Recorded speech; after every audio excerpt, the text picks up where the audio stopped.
Hello everyone, एक बार फिर से केमिस्ट्री क्लास में आप सभी लोगों का वेलकम किया जाता है। कैसे हैं आप लोग? सब ठीक हैं? ओके। तो आज क्लास में हम लोग बात कर रहे हैं पेट्रोलियम पे। पेट्रोलियम पेट्रोलियम किसको बोलते हैं? पेट्रोलियम बोलते हैं मिनरल ऑयल, या जिसको क्रूड ऑयल भी कहा जाता है। मिनरल ऑयल या क्रूड ऑयल को हम लोग पेट्रोलियम बोलते हैं when it is in refined form. जब हम लोग जमीन से जो ऑयल निकालते हैं, डार्क ब्लैकिश लिक्विड होता है जिसको क्रूड ऑयल बोला जाता है या मिनरल ऑयल बोलते हैं। जब इसकी हम लोग फ्रैक्शनल डिस्टिलेशन करके इसकी रिफाइनिंग करते हैं, इसको साफ करते हैं, तो हम लोगों को डिफरेंट फ्रैक्शंस मिलती हैं, डिफरेंट पेट्रोलियम प्रोडक्ट्स मिलते हैं जिनको हम लोग बोलते हैं पेट्रोलियम।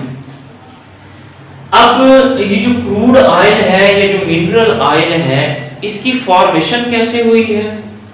तो साइंटिस्ट का बिलीव है इस बात पे कि इस कायनात का आगाज तो बहुत पुराना होगा, इंसान तो आज की बात है। तो करोड़ों साल पहले जो एनिमल्स और प्लांट्स थे वो वक्त आने के साथ साथ डेड होते गए। क्लाइमेटिक कंडीशंस चेंज हुई, स्टॉर्मिक कंडीशंस चेंज हुई, स्टॉर्म तूफान आए, रेत के तूफान आए, तो उससे क्या होगा कि मिट्टी की तहें जो है वो उसके ऊपर जो है वो आती गई। वो जो एनिमल्स और प्लांट्स डेड होते गए, जमीन के अंदर मिट्टी की तहों के अंदर दबते चले गए। तो चूंकि जमीन के नीचे प्रेशर और टेम्परेचर हाई होता है, तो हाई टेम्परेचर और प्रेशर की वजह से बैक्टीरिया वगैरह जो हैं, माइक्रो ऑर्गेनिजम्स जो हैं, ये जो ऑर्गेनिजम्स थे, प्लांट्स थे, एनिमल्स थे, इनकी डीकम्पोजिशन होना शुरू हो गई। तो ये जब इसकी डीकम्पोजिशन हुई तो ये सारा जो मटेरियल है वो पेट्रोलियम में कन्वर्ट हो गया। तो पेट्रोलियम की फॉर्मेशन कुछ इस तरह से हुई। आज के इस प्रेजेंट दौर में जब हम लोग ऑयल वेल्स लगाते हैं जमीन के अंदर, जब नीचे डेप्थ में खोदना शुरू करते हैं इसको, तो चलो मान लेते हैं ये जमीन है इस तरह से। तो जमीन के नीचे क्या है, जहाँ पे एनिमल्स और प्लांट्स की डीकम्पोजिशन हुई है, वहां पे क्या पड़ा हुआ है? क्रूड ऑयल पड़ा हुआ है। तो हम लोग क्या करते हैं, ऑयल वेल्स लगा के उस क्रूड ऑयल को वहां से निकाल लेते हैं, एक्सट्रैक्ट कर लेते हैं। अच्छा, यहाँ पे अगर हम लोग कोल, नेचुरल गैस और पेट्रोलियम की बात करें, तो जब आप लोग जमीन से नीचे की बात करते हैं उनको निकालने की, तो सबसे पहला जो यहाँ पे सोर्स मिलता है वो कोल का होता है।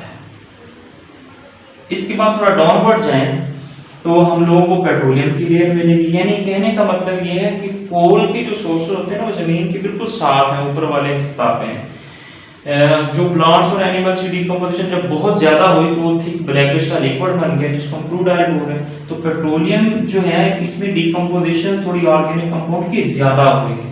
तो ये हम लोगों को कोल के मुकाबले में ज्यादा नीचे जाना पड़ता है जमीन में, जैसे यहाँ पे हम लोगों ने मेंशन किया पेट्रोलियम के लिए। अब पेट्रोलियम की सरफेस पे कुछ नेचुरल गैस जो है वो इंट्रैप होती है। तो जब हम पेट्रोलियम को जमीन से निकालते हैं तो कुछ नेचुरल गैस भी हम लोगों को मिल जाती है।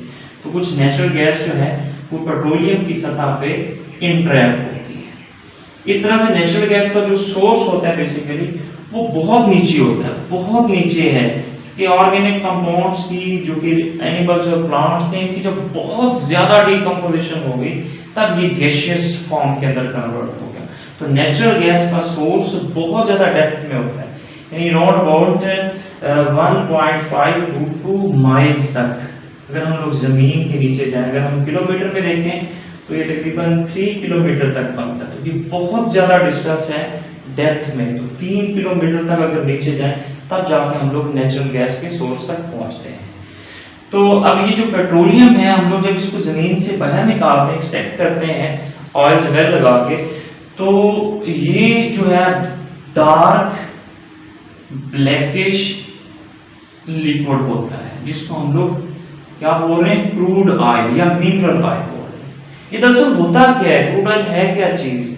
मिनरल आयन किसको बोलते हैं? ठीक है, डार्क ब्लैकिश लिक्विड होता है। याद रखिएगा, इट इज द कॉम्बिनेशन, यानी क्रूड ऑयल है क्या? Combination of impure alkanes. अभी हम लोगों ने पिछली क्लास में बात की थी, अल्केन्स क्या? हाइड्रोकार्बन्स हैं, कार्बन और हाइड्रोजन के कंपाउंड जिनमें कार्बन की जो चेन होती है वो सिंगल बॉन्ड से लिंक होती है।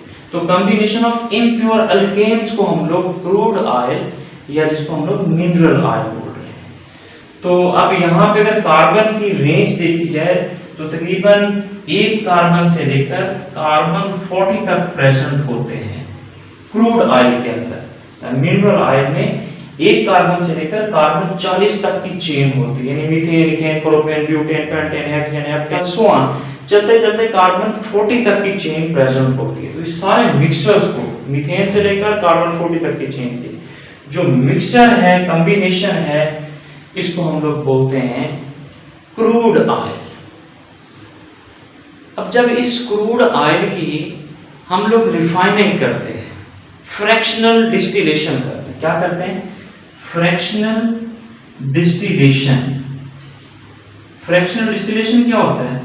फ्रैक्शनल डिस्टिलेशन का मतलब है on the basis of distillation. Fractional distillation का क्या मतलब है? फ्रैक्शनल डिस्टिलेशन का मतलब है सेपरेशन। डिस्टिलेशन का मतलब होता है अलग करना, सेपरेट करना। तो separation on the basis of boiling points. अब ये जो कॉम्बिनेशन है इम्प्योर अल्केन्स का, इसमें जितने भी अल्केन्स हैं उन सबका बॉइलिंग पॉइंट डिफरेंट है। याद रखिए, जितना छोटा हाइड्रोकार्बन होगा उतना बॉइलिंग पॉइंट कम होगा। मीथेन के बॉइलिंग पॉइंट कम है, इथेन के थोड़े ज्यादा हैं, प्रोपेन के थोड़े उससे ज्यादा है, ब्यूटेन के थोड़े उससे ज्यादा। जैसे जैसे कार्बन की चेन बढ़ती जाती है बॉइलिंग पॉइंट्स इंक्रीज होते जाते हैं। क्यों? क्योंकि इंटरमॉलिक्यूलर फोर्सेस बढ़ती जाती हैं, क्योंकि बॉइलिंग पॉइंट डिपेंड करते हैं इंटरमॉलिक्यूलर फोर्सेस के ऊपर। तो चेन जितनी छोटी होगी सरफेस एरिया कम होगा, सरफेस एरिया कम होगा तो अट्रैक्शन यानी लंडन डिस्पर्शन फोर्सेस जो हैं वो कम होंगी। जब वो कम होंगी तो इनके बॉइलिंग पॉइंट्स कम होंगे। जैसे ये मीथेन है CH4, इस तरह से ये एक मॉलिक्यूल है, दूसरा मॉलिक्यूल है CH4, तीसरा मॉलिक्यूल है CH4। तो इस तरह से अगर इथेन है तो CH3 CH3, इस तरह से CH3 और ये CH3। अब यहाँ पे देखें आप लोग, तो ये मीथेन का एक मॉलिक्यूल दूसरे को जो है वो अट्रैक्ट करेगा। अब इसका देखें सरफेस एरिया कम है इसके मुकाबले में, इसका सरफेस एरिया बड़ा है, तो ये एक जगह से नहीं बल्कि दो जगह से एक दूसरे को अट्रैक्ट करेगा। तो यहाँ पे अगर आप लोग देखेंगे तो दो मॉलिक्यूल्स में जस्ट एक जगह से अट्रैक्शन पॉसिबल है, और यहाँ पे आप लोग देखेंगे तो इधर से भी अट्रैक्शन होगी, ये वाला इससे भी अट्रैक्ट कर रहा होगा, ये वाला इससे भी अट्रैक्ट कर रहा होगा। तो यहाँ पे इंटरमॉलिक्यूलर फोर्सेस ज्यादा हुई ना, जब यहाँ पे इंटरमॉलिक्यूलर फोर्सेस ज्यादा हुए तो क्या होगा, इसके बॉइलिंग पॉइंट इसके अकॉर्डिंग ज्यादा हो जाएंगे। इस तरह से जैसे जैसे बड़ी चेंज होती जाती है सरफेस एरिया बढ़ता जाता है, जिसकी वजह से अट्रैक्शन जो है इन एटम्स के दरमियान, इन ग्रुप्स के दरमियान वो बढ़ती जाती है और बॉइलिंग पॉइंट्स बढ़ते जाते हैं। तो बॉइलिंग पॉइंट्स इन सबके डिफरेंट होते हैं। क्रूड ऑयल में जितने भी अल्केन्स हैं सभी के बॉइलिंग पॉइंट डिफरेंट हैं। अब जब हम लोग इनको सेपरेट करेंगे किस हिसाब से करेंगे? बॉइलिंग पॉइंट के हिसाब से करेंगे। जब हम इनको हीट करना शुरू करेंगे तो जिसका बॉइलिंग पॉइंट कम होगा वो बड़ी जल्दी वेपोराइज हो जाएगा। उसके बाद थोड़ा जो है वो और हीट करेंगे तो जिसका बॉइलिंग पॉइंट कम होता है वो जो है अब वो जो है ज्यादा होता है जिसका, वो अब वो वेपोराइज हो जाएगा। फिर इस तरह से और हीट करेंगे, जिसका बॉइलिंग पॉइंट और ज्यादा होगा वो हीट करना शुरू कर देगा। इस तरह से डिफरेंट बॉइलिंग रेंज की वजह से हम लोग इनको सेपरेट कर लेते हैं। सेपरेट किस में करते हैं? फ्रैक्शनल कॉलम के अंदर हम यूज करते हैं फ्रैक्शनल कॉलम। फ्रैक्शनल कॉलम में हम लोग इसको जो है वो फीड कर देते हैं क्रूड ऑयल को, और फिर जो है वो टेम्परेचर देके डिफरेंट बॉइलिंग रेंज इनकी होती है, टेम्परेचर देके उसी हिसाब से हम लोग इनको वेपोराइज करके फिर कंडेंस कर लेते हैं और इनको सेपरेट कर लेते हैं। इसको मैं रेज कर देता हूँ यहाँ से।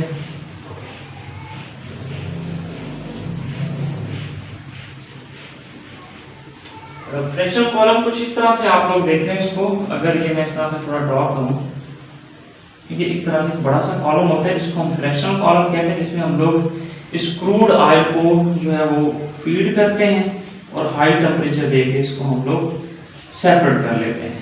अब यहाँ से हम क्या करते हैं, हम लोग यहाँ से एंटर कर देते हैं क्रूड ऑयल को, वो जो हम लोगों ने ज़मीन से निकाला है जिसमें बहुत सारे एल्केन्स हैं प्योर फॉर्म में।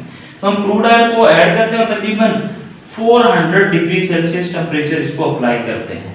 जैसे हम ये टेम्परेचर अप्लाई करेंगे तो अब इस क्रूड ऑयल में क्या है, बहुत सारे ऑर्गेनिक कंपाउंड्स हैं, बहुत सारे प्रोडक्ट्स हैं इसके अंदर, कॉम्बिनेशन एल्केन्स का। अब इसमें जिसका बॉइलिंग, जैसे हम हीट करना शुरू करेंगे, जिसका बॉइलिंग पॉइंट होगा कम, वो क्या होगा, वो बड़ी जल्दी वेपोराइज हो जाएगा। जैसे वेपोराइज होगा ऊपर की तरफ आएगा, जिसका बॉइलिंग पॉइंट कम होगा, वेपोराइज होगा, वेपर बन के ऊपर की तरफ आएंगे। तो हम लोग क्या करेंगे, यहाँ से एक विंडो को यूज करके इसको सेपरेट कर लेंगे। इस तरह से जिसका बॉइलिंग पॉइंट थोड़ा और ज्यादा होगा उसको थोड़ी और हीट देनी पड़ेगी। जैसे हीट देंगे, अब एक जो है कम बॉइलिंग पॉइंट पे पैदा हो गया, जिसका बॉइलिंग पॉइंट थोड़ा ज्यादा है वो, अब उसको जब हम हीट करेंगे तो अब वो वेपोराइज हो जाएगा। जब वो वेपोराइज होगा तो उसको भी एक विंडो के थ्रू यहाँ से हम लोग सेपरेट कर लेंगे और फिर कंडेंस करके उसको अलग कर लेंगे। इस तरह से हम लोग तीसरे को, चौथे को, जितनी भी फ्रैक्शन हम लोगों को ऑब्टेन होती हैं वो हम लोग इस फ्रैक्शनल कॉलम को यूज करके सेपरेट कर लेते हैं। तो अगर अब हम लोग बात करें पाकिस्तान की, तो पाकिस्तान में इस टाइम 4 बड़ी ऑयल रिफाइनरीज हैं जो क्रूड ऑयल को रिफाइन कर रही है। उनमें से पहली जो बड़ी ऑयल रिफाइनरी है, इट इज नोन एज अटक ऑयल रिफाइनरी। ऑयल रिफाइनरी अब ये रावलपिंडी के नजदीक है। इस ऑयल रिफाइनरी की ऑयल को जो रिफाइंड करने की कैपेसिटी है वो तकरीबन 1.25 मिलियन टन है। इस तरह से 2 बड़ी ऑयल रिफाइनरी कराची में वर्क कर रही हैं, जिनको कराची ऑयल रिफाइनरीज के नाम से जाना जाता है।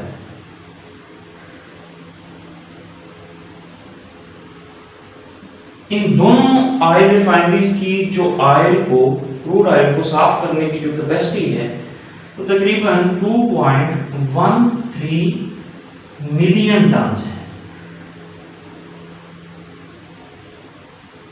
इसी तरह से एक ऑयल रिफाइनरी जो है वो मुल्तान के करीब है, जिसको पाक अरब ऑयल रिफाइनरी कहा जाता है।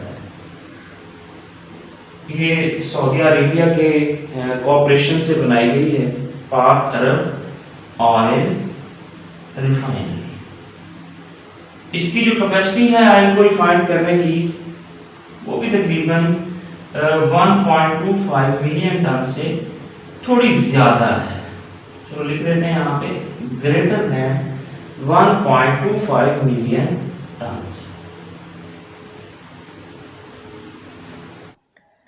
अगर आप लोग यहाँ पे देखें तो आपको 4 कॉलम नज़र आ रहे हैं। इसमें जो पहला कॉलम है इसमें पेट्रोलियम की फ्रैक्शंस हैं, दूसरे कॉलम में बॉइलिंग पॉइंट की रेंजेस मेंशन की हुई हैं, तीसरे कॉलम में कंपोजिशन है और चौथे कॉलम में इनके यूजेस मेंशन किए हुए हैं। यानी जब हम लोग क्रूड ऑयल की फ्रैक्शनल डिस्टिलेशन करते हैं फ्रैक्शनल कॉलम में, तो हम लोगों को ये 9 टाइप्स की फ्रैक्शन मिलती हैं। इसमें जो पहली फ्रैक्शन है नेचुरल गैस, इसके बॉइलिंग पॉइंट की रेंज क्या है, माइनर जो है वो माइनर सी है, लेस देन 20 डिग्री सेल्सियस है। इस तरह से इसमें जो मोस्ट इम्पोर्टेंट चीज़ जो आपने याद रखनी है वो है कार्बन की कंपोजिशन, भी कार्बन कितना प्रेजेंट है इसमें, यानी 3rd नंबर पे आपको कॉलम नज़र आ रहा है। तो जैसे नेचुरल गैस में 1 से 4 कार्बन हो सकते हैं। इस तरह से जो दूसरी फ्रैक्शन है पेट्रोलियम ईथर, इसमें 5 से 6 तक कार्बन प्रेजेंट हो सकते हैं। लिग्राइन में 6 से 13 तक कार्बन प्रेजेंट हो सकते हैं। गैसोलीन में जो हम मेजोरिटी में यूज़ करते हैं, गैसोलीन पेट्रोल को ही कहा जाता है, तो इसमें 6 से 8 तक कार्बन प्रेजेंट होते हैं। इस तरह से केरोसिन ऑयल जिसको मट्टी का तेल हम लोग बोलते हैं, इसमें 8 से 14 तक कार्बन प्रेजेंट हो सकते हैं। इसी तरह से अगर हम लोग गैस ऑयल की बात करें, जिसको डीजल ऑयल भी कहते हैं, बड़ी बड़ी जो व्हीकल्स हैं, गाड़ियां हैं, इनके अंदर यही डीजल ऑयल इस्तेमाल होता है, जिसको गैस ऑयल कहते हैं। इसमें 12 से 18 तक कार्बन प्रेजेंट होते हैं।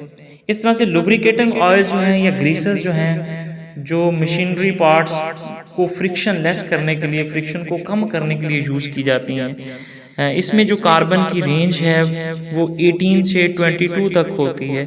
इस तरह से पैराफिन्स जो हैं, ये मोम की तरह का मटेरियल होता है, वैक्सी से प्रोडक्ट्स जो बनाए जाते हैं इंडस्ट्रीज़ के अंदर, इसमें ये यूज़ किया जाता है। इसमें जो कार्बन की रेंज है वो 23 से 28 तक है। इस तरह से लास्ट में अगर आप लोग देखें तो पेट्रोलियम कोक, जो कि एक सॉलिड रेजिड्यू है, इसमें अगर कार्बन की रेंज की बात करें तो तकरीबन 30 से 40 कार्बन इसमें प्रेजेंट होते हैं।